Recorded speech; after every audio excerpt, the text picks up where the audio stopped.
Ngike ngabuka isenzo sikaNkuluNkulu. uDavide ungena kuma-flop, ungena emanyaleni uNkulunkulu thula kafeli.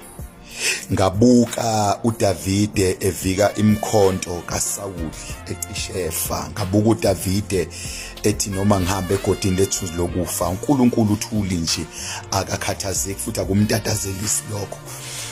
Ngabuka uDavide ebhekana nakho konke kodwa uNkulunkulu wangatatazela. Kanti uNkulunkulu ubhizi udeka itafula likaDavide. Ngizothi namhlanje empilweni yakho ungakhathazeki ngongamboni uNkulunkulu kulo situation. uNkulunkulu ubhizi netafula mase uzophuma kulo situation.